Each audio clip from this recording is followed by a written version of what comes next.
దుబాయ్లో బీచ్లు టూరిస్ట్ ప్రాంతాలు ఎప్పుడు కలకల్లాడుతూ ఉంటాయి. ఎటు చూసిన విదేశీ పర్యాటకులతో సందడిగా కనిపిస్తూ ఉంటుంది. బిజీగా ఉంటాయి. దుబాయ్ ఇంటర్నేషనల్ ఎయిర్పోర్ట్లో రోజు 4000 విమానాలు టేక్ ఆఫ్ ల్యాండింగ్లతో చాలా బిజీగా ఉంటుంది. అలాంటి దుబాయ్ ఇప్పుడు చాలా దారుణంగా మారిపోయింది.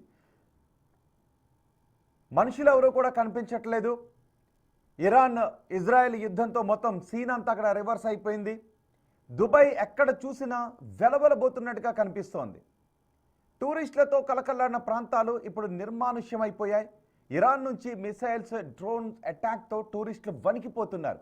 అసలు బయటకు రావటం లేదు. ఈ విషయాలను విదేశీ టూరిస్టులు వీడియోలతో సహా బయట పెడుతున్నారు. చాలా వరకు వీడియోలు బయటకు రాకుండా దుబాయ్ అధికారులు జాగ్రత్త పడుతున్నారు.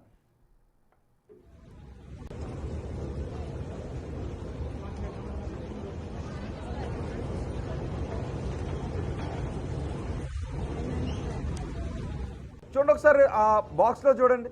మామూలుగా అయితే ఇక్కడ ఎప్పుడు విదేశీ పర్యాటకులతో ఆ బీచ్లని కలకల్లాడుతూ ఉంటాయి. అక్కడ విదేశీ పర్యాటకులు తిరుగుతూ ఉంటారు. ఆ సోఫాల్లో పడుకుని ఎండలో పడుకుని ఉంటారు. కానీ ఇప్పుడు ఎక్కడ చూడండి ఒక్కసారి చీమ కూడా చిటుక్కుమన్న విధంగా ఉంది.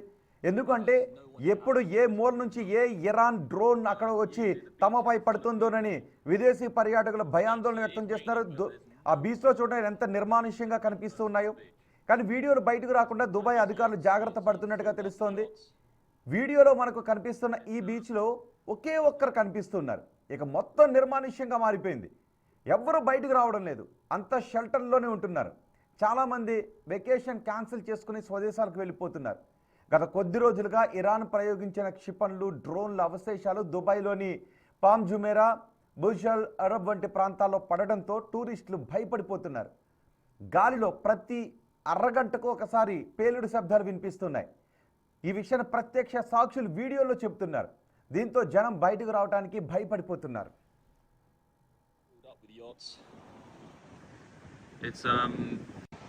It's going to rain, but it is pretty dead. I can't lie. There is literally nobody here.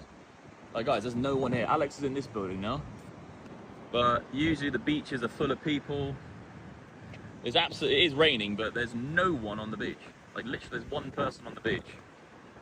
It's like these yachts are usually filled up with yachts. It's almost like a fucking 28 Days Later moment. It's just a ghost town. It's crazy actually how dead it is. But I'm on MR beachfront right now. Absolutely dead.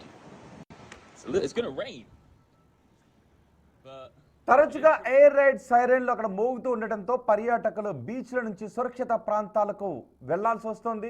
యుద్ధం ఒక కారణమైతే ప్రస్తుత ప్రతికూల వాతావరణం మరో ప్రధాన కారణంగా కనబడుతోంది. వాతావరణం బాగా లేకపోవడం, భారీ వర్షాల కారణంగా అన్ని పబ్లిక్ పార్కులు బీచ్లను తాత్కాలికంగా మూసివేస్తున్నట్టు దుబాయ్ మున్సిపల్ డిపార్ట్మెంట్ తాజాగా ప్రకటించింది. సో పరిస్థితుల ప్రభావంతో దుబాయ్ కథ మొత్తం మారిపోయింది. యుద్ధ భయం, ప్రతికూల వాతావరణం కలిసి దుబాయ్ వంటి బిజీ నగరాన్ని నిర్మానుష్యంగా మార్చేసింది. చాలామంది సంపన్నులు వేరే దేశాలకు తమ బిజినెస్లు సంపదను తరలించుకుని వెళ్తున్నారు. అటు దుబాయ్ రియల్ ఎస్టేట్ కూడా చాలా వరకు డౌన్ అయినట్టుగా తెలుస్తోంది.